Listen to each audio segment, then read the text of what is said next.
सूर्य जनमानस विकास समिति के यूट्यूब चैनल पेज पर। दोस्तों, आज बात होगी मशरूम की खेती को लेकर।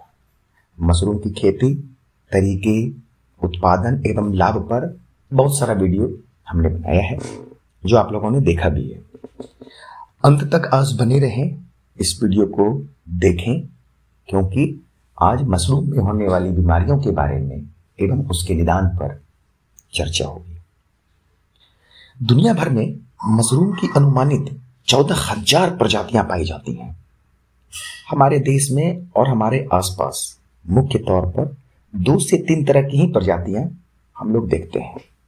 पहला गोल वाला, जिसे हम लोग बटन मशरूम कहते हैं, और दूसरा छत्ता वाला, जिसकी खेती हम लोग कर रहे हैं। हमारी संस्था वेस्टर्न मशरूम की खेती एवं उसके बाजार पर लगातार कार्य कर रही है। यह मशरूम बहुत ही तेजी से बढ़ता है। फसल देने के रणनीति के लिहाज से कम तकनीक, कम केमिकल, कम उपकरण एवं कम खर्च में इस खेती को किया जा सकता है। कम मेहनत और अच्छी उपज के साथ उचित लाभ के कारण घर घर में इसे लगाने हेतु हम सभी प्रयास कर रहे हैं।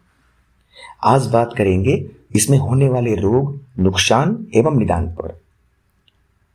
दोस्तों, कृषि विज्ञान केंद्र कटिहार द्वारा संपन्न कराए गए 5 दिवसीय मशरूम खेती में नाबार्ड प्रायोजित एवं डीसीसीबी कटिहार द्वारा वित्त पोषण सुविधा के साथ संयुक्त देयता समूह यानी जेएलजी के महिला उद्यमियों को बेहतर प्रशिक्षण दिया गया और प्रमाण पत्र प्रदान किया गया।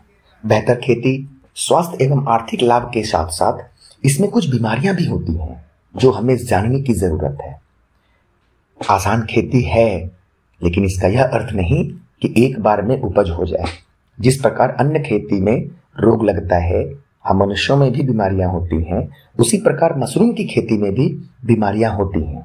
आइए कुछ बिंदुओं से समझते हैं और वेस्टर्न मशरूम की खेती को बेहतर करते हैं। सबसे पहले रोशनी यानी प्रकाश से जुड़ी समस्याएं। सीधे धूप नहीं लगना चाहिए, लेकिन कमरे में 18 घंटे प्रकाश और 6 घंटे अंधेरे को आदर्श खेती माना गया है। ध्यान से समझेंगे, डायरेक्ट सनलाइट नहीं होना चाहिए, लेकिन प्रकाश कमरे के अंदर होना चाहिए। यदि प्रकाश पर्याप्त मात्रा में नहीं आता है कमरे के अंदर, तो मशरूम के तने लंबे हो जाएंगे और जो फसल निकलता है वो छोटा हो जाएगा। यानी जो फसल हमारा निकल रहा है वो प्रकाश की तलाश में है। दूसरे नंबर पर आता है नमी से जुड़ी समस्याएं, जो समझने की जरूरत है। मशरूम खेती में 80 से 90% तक नमी रखना जरूरी होता है। बरसात के समय में नमी बरकरार करना थोड़ा मुश्किल है। आसान तौर पर नमी बरकरार रखने के लिए फर्श या दीवार पर पानी डालना जरूरी होता है, या आपके मशरूम के घर के हिसाब से, यानी आप जहां पर मशरूम को लगाए हैं उसके हिसाब से संचालित होगा। तीसरा जो बहुत इंपॉर्टेंट है वो है तापमान से जुड़ी समस्याएं।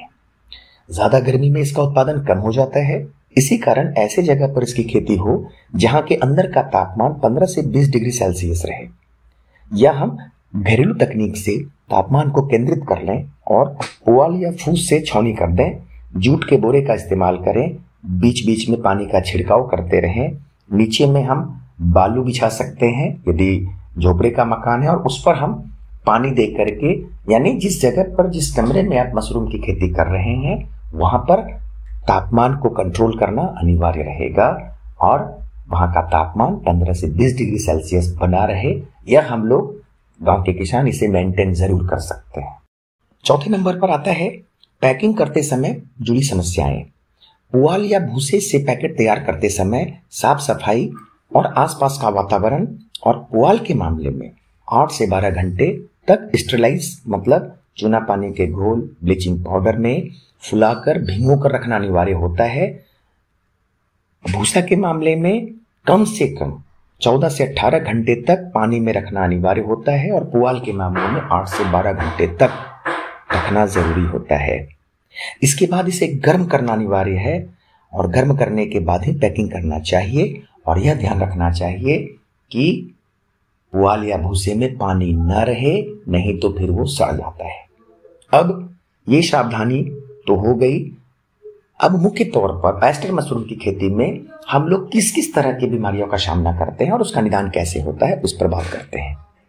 तो मुख्य तौर पर हम लोगों के बीच दो तरह की बीमारियां देखने को मिली हैं। पहला नंबर में आता है भूरा लेप फफूंद। इस फफूंद का नाम पोपुलोस्पोरा बाइसिना है, आपके स्क्रीन पर भी है। मुख्य तौर पर हम सभी इस तरह की समस्याओं का सामना करते हैं और कह देते हैं बीज खराब है। यह बीमारी मुख्य तौर पर अधिक गीली, चिपचिपी या गलत ढंग से तैयार किए गए पैकिंग की वजह से होता है और इसके उपचार के लिए जहां जहां पर धब्बे या फिर दाग लग चुका है वहां पर 2% फॉर्मेलिन एक केमिकल है, उसके घोल का प्रयोग करना चाहिए। खराब हो जाने की स्थिति में उसे बाहर निकाल देना चाहिए। दूसरे नंबर पर आता है सूत्रकृमि। यह भी एक सामान्य बीमारी है जिसका सामना हम सभी करते हैं। कभी कभी पैकिंग के अंदर में आपको कृमि दिख जाएगा, कीड़ा चलते हुए दिख जाएगा।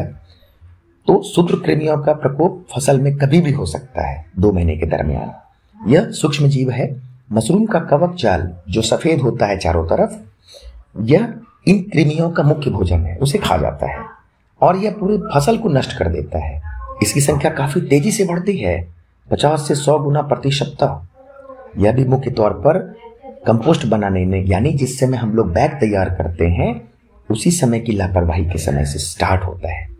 इसके रोकथाम के लिए भी फॉर्मेलिन का प्रयोग करना होगा कंपोस्ट बनाने के समय और सभी उपकरणों को इससे साफ करना होगा।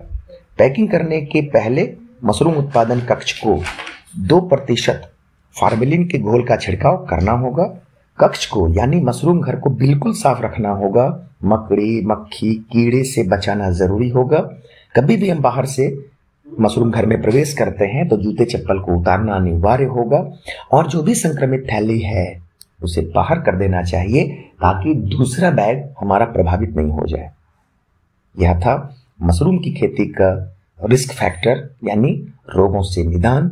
तो अब इस वीडियो को देखने के बाद अच्छे तरीके से ऑयस्टर मशरूम लगाएं और अपनी कमाई बढ़ाएं। इन शुभकामनाओं के साथ सबों को बहुत बहुत धन्यवाद।